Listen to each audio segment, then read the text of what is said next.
Now, the President of Sri Lanka's visit to Britain faced further problems today as Oxford University cancelled his planned address, citing security concerns.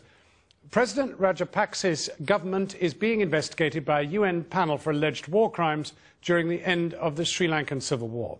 Tonight, the WikiLeaks website has published a secret US memo which reveals that even as the United Nations is gathering evidence, the US ambassador in Sri Lanka considered the president himself to be responsible for many of the war crimes that his country's forces are alleged to have carried out.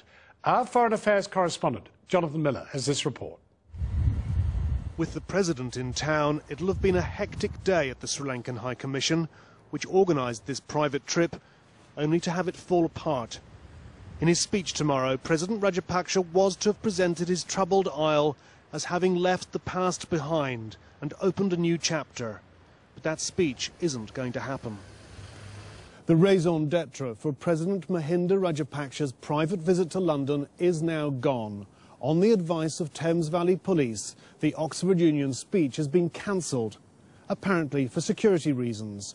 No one, someone close to the delegation has just told me, wants to cause a security problem, and the prospect of 10,000 of the president's detractors, mostly Tamils, converging on Oxford tomorrow clearly just proved too much.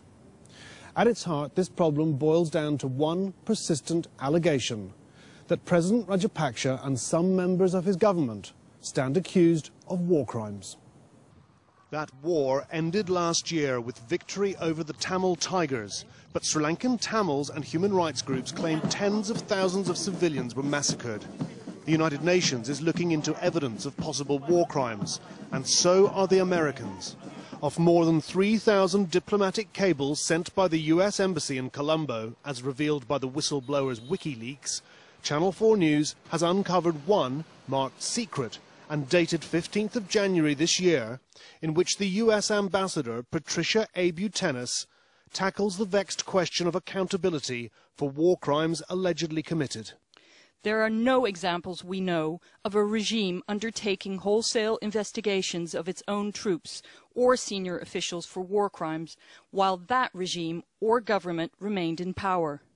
She continues with damning candour you never hear in public. In Sri Lanka, this is further complicated by the fact that responsibility for many of the alleged crimes rests with the country's senior civilian and military leadership, including President Rajapaksa and his brothers, and opposition candidate General Fonseca. Even though this is a leak, it's certainly indicative of the US position on this and would have a huge significance on the UN panel when it finally submits its report regarding the war crimes inquiry. In such a context, there are questions about how appropriate it is that Britain's Secretary of State for Defence, Liam Fox, plans to meet the President while he's here.